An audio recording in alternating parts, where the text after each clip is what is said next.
Don't let financial elder abuse happen to you. Hello from agingparents.com. This is the next in our video series for you. I'm Carolyn Rosenblatt, registered nurse and attorney. And I'm Dr. Mikol Davis. I'm a psychologist, and this is a true story about my mom, Alice, who was age 90 when this happened.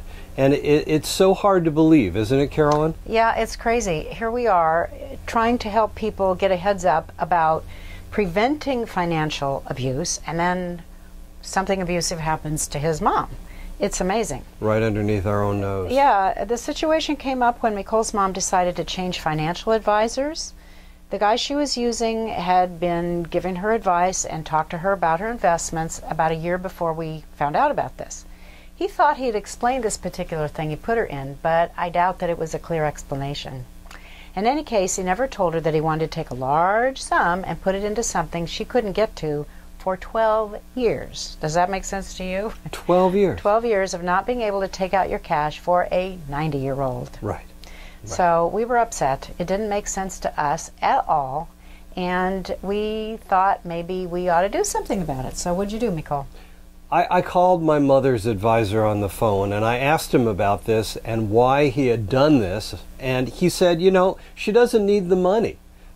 She invested for the benefit of her heirs, and we know that the financial advisor actually had no way of knowing whether my mom will need the money sooner than 12 years. It was just plain wrong, and besides, she doesn't invest her money for the benefit of her heirs. She invests it to take care of herself in case she lives to be 100. You know, she's in good health.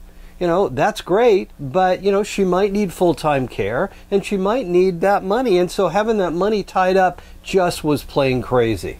There is a government regulatory agency called FINRA. That's the Financial Industry Regulatory Authority, the government.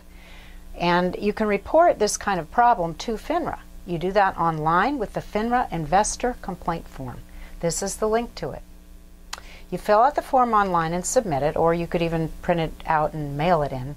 FINRA has the ability to prosecute financial advisors, brokers, and dealers who sell unsuitable investments to elders. Now, the brokers and dealers get a commission on the sale up front, not later. Not 12 years later. No. So they're motivated to sell these products. Tying up an elder's money for years at a time is usually not considered appropriate, and this agency, FINRA, has prosecuted many firms for doing things just like this. They may have to pay the money back to the senior and pay a fine to the government too. Oh, well. Restitution and a fine. Carolyn, what can we do to find out if your aging parent is being taken advantage of by a financial person in their life? Well, they've got to be able to talk to you. You know, your parent needs to be able to talk to you, and we encourage you to speak with your aging loved ones about their investments. Sometimes they get tempted by promises of high rates of return. At this time, the kind of investment the advisor had put Alice into pays a 6.5% return. Sounds pretty good. But she doesn't need to take that kind of risk, especially 12 years. Most people don't, especially if they're over 65 and retired. We can demand restitution from the advisor or report them to FINRA.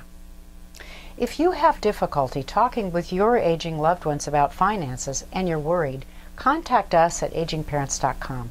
We offer you our advice and help, our expertise to help reduce your anxiety. You can request a consultation, contact us at agingparents.com, and get started today. Thank you. Thanks.